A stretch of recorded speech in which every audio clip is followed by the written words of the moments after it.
How much did I save during my first full year with solar panels? I had a full system installed last August, and 1 year later, I've calculated exactly how much it was that I made, and the number is £1,401.32. But what does this actually mean? Is this relevant to anybody else, and what can we learn from it? I also actually paid Octopus Energy, who is my provider, £273. So we're going to go through how all of these things tie together and the things that I've learned from my first year of having the solar system.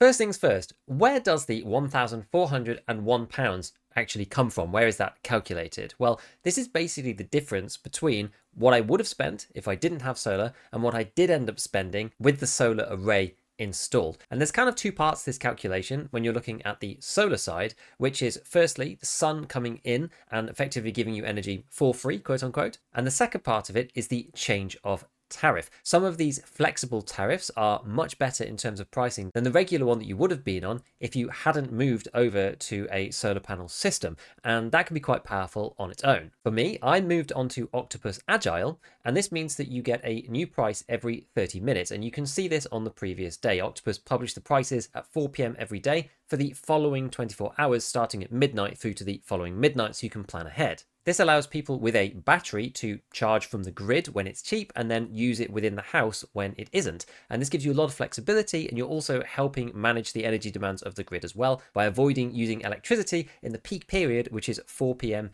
to 7 p.m.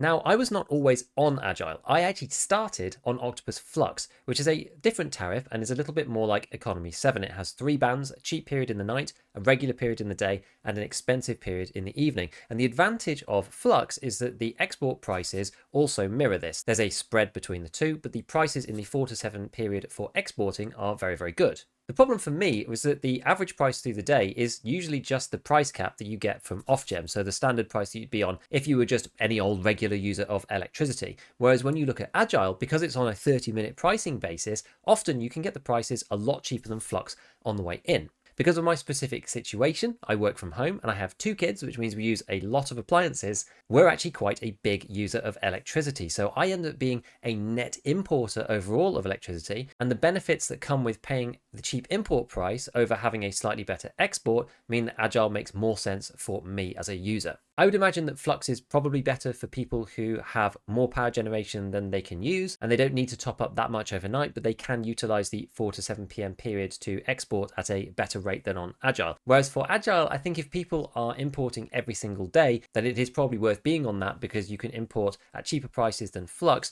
throughout the night and then use it later. So with all of this information, what I did was I basically built a model in a spreadsheet in Google Sheets, because that's what I'm familiar with. I'm not really a programmer, but I do know Excel and Google Sheets very, very well. And I pulled the 5-minute data from the inverter for the entire year. I've been updating it throughout the year. And I basically ran my consumption through both the Agile prices, which is the more complicated one, because that's changing every half an hour, versus the regular pricing, which I would have been on if I hadn't got solar, and that's effectively just the price cap, which changes every 3 months. That's very easy to calculate because you have the amount that you've used per day. The difference between these two pricing models was £1,401 when you take into account the fact that some of the energy that I used came from the sun directly and was effectively free, it didn't cost me anything. Until I looked into solar power, I actually didn't even know that these alternative tariffs were even available. And I do think you are actually able to use Agile even without installing solar panels. So if you can somehow avoid using power between 4 and 7 p.m, you actually are able to do that even without a battery and even without any panels. It just makes more sense if you do have those resources to be able to utilize the system to its full. But ultimately, I wouldn't have moved on to these pricing tariffs without looking at solar, because I wouldn't have known how they worked and wouldn't even have known that they existed before looking at getting this thing installed. Although I did end up saving money overall as a relative thing versus not having panels, I did end up actually spending money. There was a net cash outlay from my bank account for energy costs on electricity, and that was £273. And this is made up of 2 parts. The first part is the energy difference, so the difference between what I imported and what I exported to the grid, and that ended up being £91. So getting really quite close to net zero in terms of electricity costs. But the biggest one by far was the £182 of standing charge that is levied by every provider, and that is a daily ticking rate, which is approximately 50p, somewhere in that region. It does change from time to time, and that accrues every single day. So you basically have to beat about 50 or 60p every single day just to stand still. And that's what really ended up being the bulk of the amount that I paid to Octopus Energy, because of this constant daily drag on pricing from the standing charge. Now, I know there are people who are fighting back against this for the energy companies. Martin Lewis, in particular, has written to the government and petitioned to have the standing charge removed or reduced a lot. And this is because it sets up strange incentives for people. You have less of an incentive to decrease your energy costs if there's a flat fixed fee that is applied every single day to your energy. And it also disproportionately hurts those with lower bills. Those who have higher bills are paying a smaller standing charge relative to their overall energy bill, and those who don't use much electricity are paying a much larger fixed amount versus the variable, which is what they're actually using. So it does seem a little bit unfair, and you can definitely see that in the data here. One thing that is difficult to take into account between the two kind of models, like not having solar versus having solar, is behavior differences. You won't actually behave the same once you have a solar panel system with batteries and moving on to a tariff like Agile as you would if you were using electricity like normal. And a good example of this, and sometimes on Agile, when it's very, very windy, you get prices going down to zero and sometimes even negative because the wind turbines are making so much electricity, it's actually not as much demand as there is power output. So they have to pay people to turn off power plants and that kind of thing. And that ends up drastically reducing the price of electricity in the day. And on those days, you can charge your battery, you can do your washing, you can do all sorts of extra things.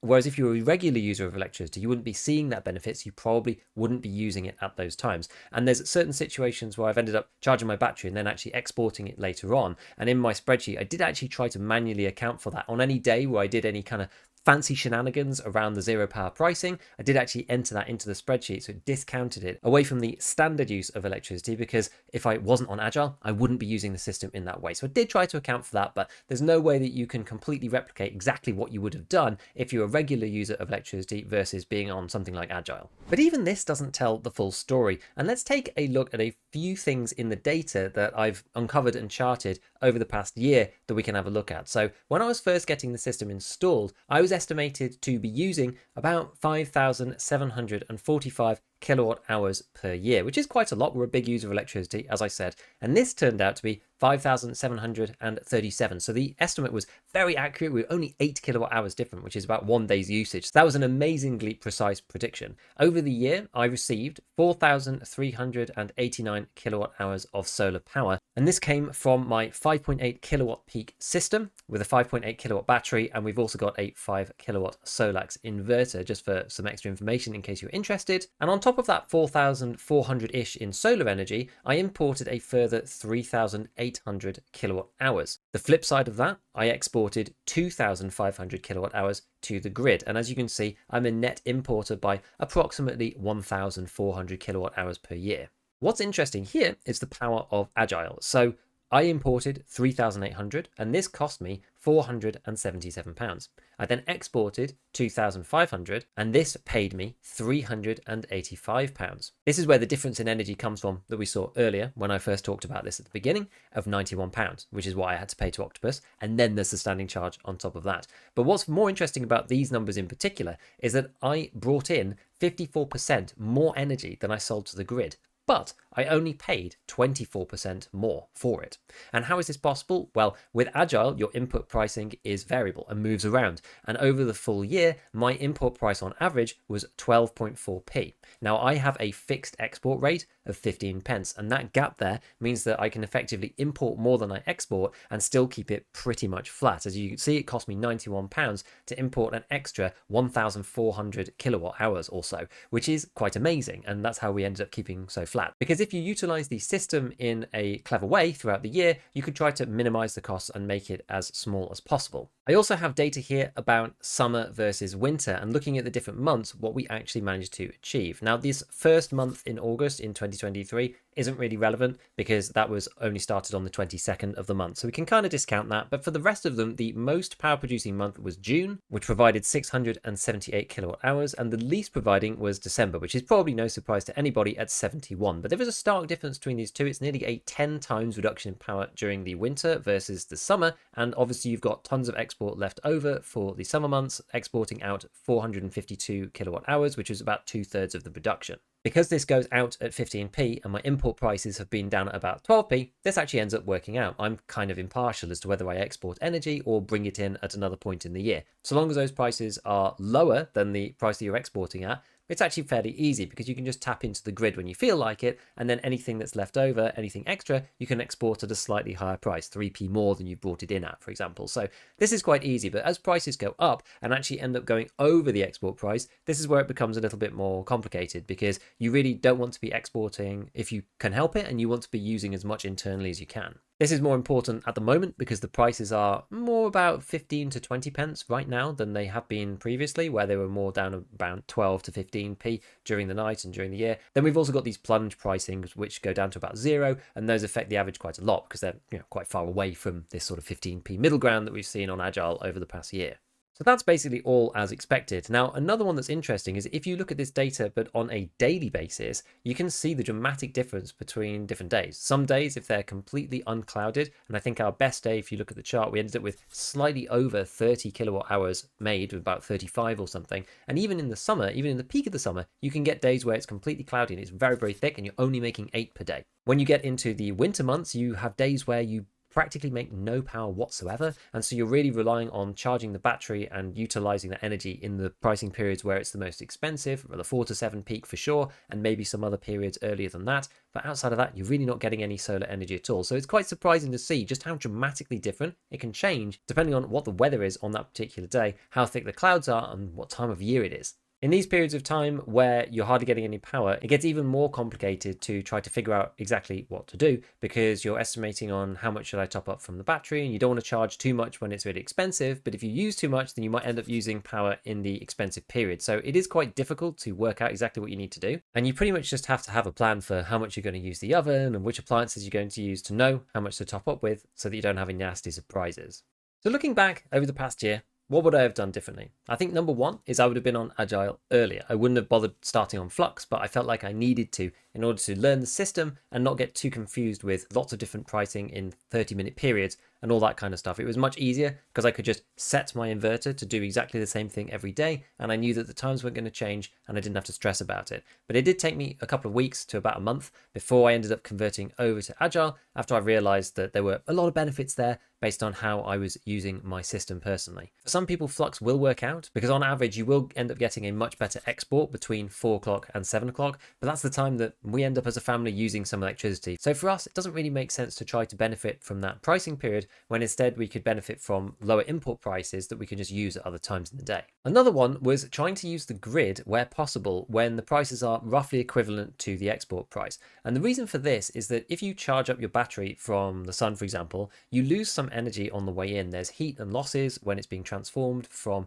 DC to AC through the solar panels, when it actually ends up getting used in your house, and storing it in the battery costs as well. And so if the prices are around 15 pence, you probably should just use the grid. Obviously you can use solar first directly, but then using the grid second is actually much better than using the battery. You're also saving on wear and tear as well. And so only when it's a little bit further above the export price is it actually really worth turning the battery on. Otherwise you may as well just use the grid itself, and it ends up being a little bit more efficient to do that, and you're helping the life of your battery over the longer term. Another little trick is dumping to the grid into the evening, because especially if you are going into a slow pricing period where at 7 o'clock the price actually dramatically drops, and it has done that quite a lot in the past, where it goes down to 10 pence and then 8 pence and then 6 pence over into the evening. If you've got extra battery juice left, you really want to just be getting through the 7 o'clock period and then dumping the rest of your power to the grid at 15p, and then you just use it from the grid at 8p, 6p, 5p after that throughout the evening. And that was something that I didn't realize was really doable at first, but obviously if I'm using that energy from my battery, firstly, I'm incurring the losses that I would be anyway, even if I do export it, but I'm effectively costing myself the 15 pence that I would have had if I sold that kilowatt hour of electricity to the grid. And there's a little spread to be made between those two things. It all adds up. If you're trying to make your system as efficient as you can, then you may as well do these things. This has been a lot less relevant recently because it's not been very windy and it's been very overcast in the UK, and so the prices have gone up quite a bit. Also, gas prices have come up a little bit, and that's also increased the overall price of generation of electricity, and so there's not really been any opportunities to do this, but I'm still keeping my eye out, and when the opportunities do arrive, then I'll use them. The last one is not something that I figured out during the solar process, but it is really important to mention, which is the power of saving this money, because it's effectively tax-free. Saving money is tax-free by definition because you didn't spend money that you had to earn after tax. And so when you're thinking about how much money you're ending up saving, and you compare that to your salary, for example, it's a good idea to remember that you're not comparing apples to apples. If you're paying 20% taxation, then you need to make 20% more than whatever you're saving for the equivalent. So if in my example, you're saving £1,400 per year, you're effectively giving yourself a pay rise of £1,750 if you're paying 20% tax, and even more than that if you're paying tax rates that are higher than that. So that's always one thing to bear in mind. There are not that many places that you can get tax advantages, and saving money is one of them. So I hope that helped you understand a little bit more about my experience of solar over the year, and I hope that then helps you in turn also understand a little bit more about how this works wherever you are in your solar journey, either early on before panels or afterwards, and trying to figure out exactly what to do and how to make the best of them.